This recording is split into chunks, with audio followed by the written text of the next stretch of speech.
Hey guys, welcome back to the CulePodcast. Welcome back to another video.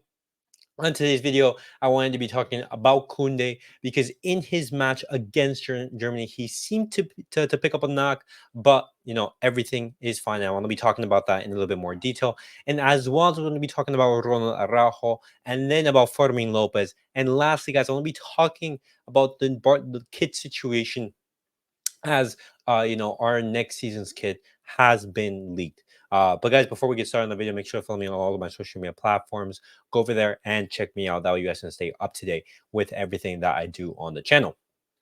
Well, guys, let's get straight into it and let's talk about Kunde because, as I did say before in the video, in his match against Germany, he did pick up a slight knock. However, Jules Kunde is not injured. He just received like a strong blow to his ankle, but he is fine and he was able to train normally. And just let me share my screen.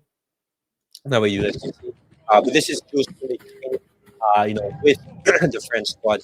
He's able to run normally. And it's fine. Not anything too worrying. But during these international breaks, Barcelona, they always seem to pick up an injury or two. But Koundé, he's completely fine. Just as like a precaution, he won't start in the game against Chile. France, they are playing against Chile, and he won't be able to start in that match. And luckily, as well as Koundé, Ronald Araujo, he is going to be rested. Marcelo Bielsa, who is the Uruguayan coach, he excluded Rono Araujo from the squad and Uruguay's upcoming match, as he is aware that the player has important games coming up with Barca, and he did not want to risk him in friendlies. And this is what like a smart coach would want to do. For example, Araujo is a key starter. These are friendlies, guys, and in these friendlies, you don't want to play players who are starters and have been playing a lot of minutes so far in the season. You want to be giving new opportunities to fringe players, see new players, see what kind of young blood you can bring in, and basically refresh the squad ahead of the big upcoming tournaments. And you don't really want to play those starters who have been picking up a lot of minutes in the squad. But guys, talking about the defenders, I want to be talking about this report that came out from Sport, saying what Barcelona's transfer list is this summer. And now Barcelona's goal right now is to bring in 200 million euros in sales this summer. And how are Barcelona going to generate 200 million euros, in revenue and in sales? And this is the plan right now.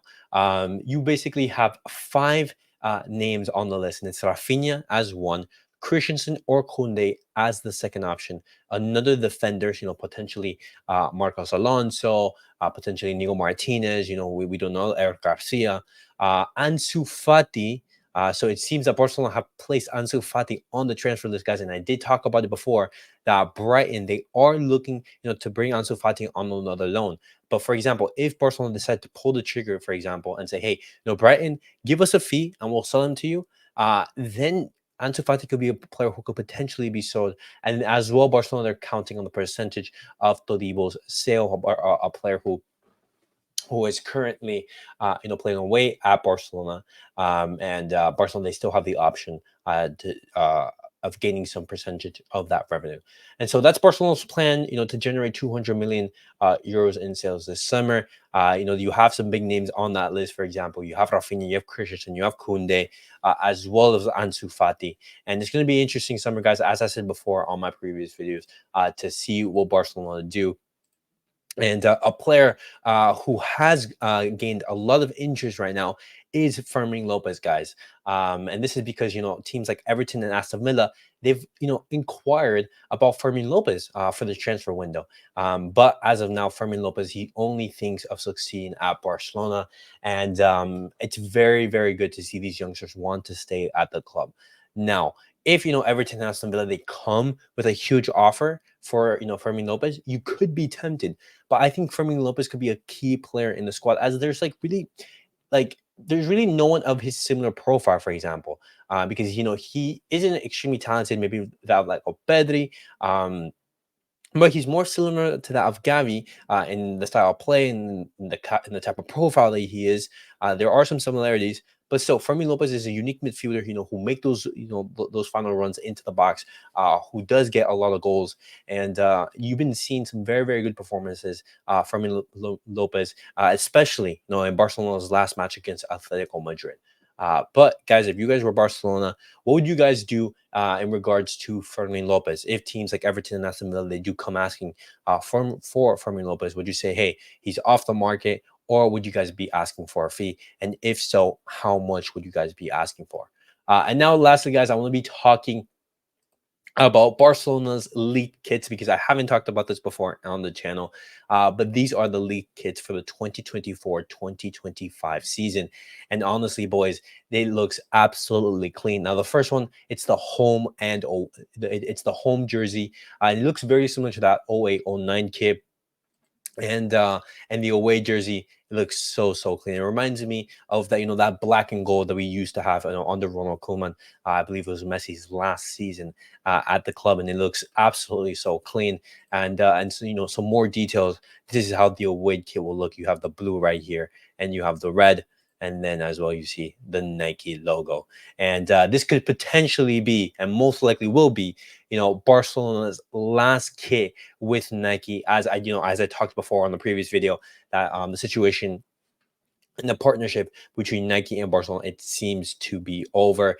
And obviously, even if they terminate the contract today, Barcelona, they will still have the kits for next season.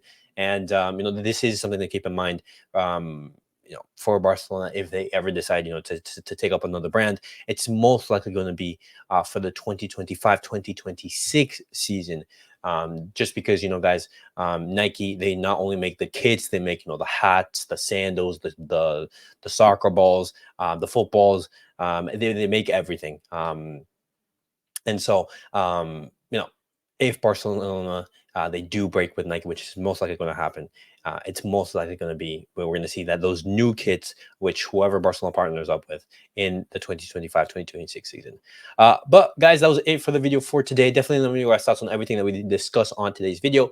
Kounde is fine. Rono also being rested. So it seems that we're going to have two of our key defenders be fit for Barcelona's important matches coming up, especially against that tie against PSG. And then as well, guys, let me know your guys' thoughts on that report from Sport, saying that Barcelona, they plan to generate 200 million euros in revenue. And what do you guys make of the names on that list, on the transfer list? And as well, guys, what do you make of Fermin Lopez interest from Everton and Aston Villa? And lastly, guys, what do you guys make of Barcelona's new kits for next season?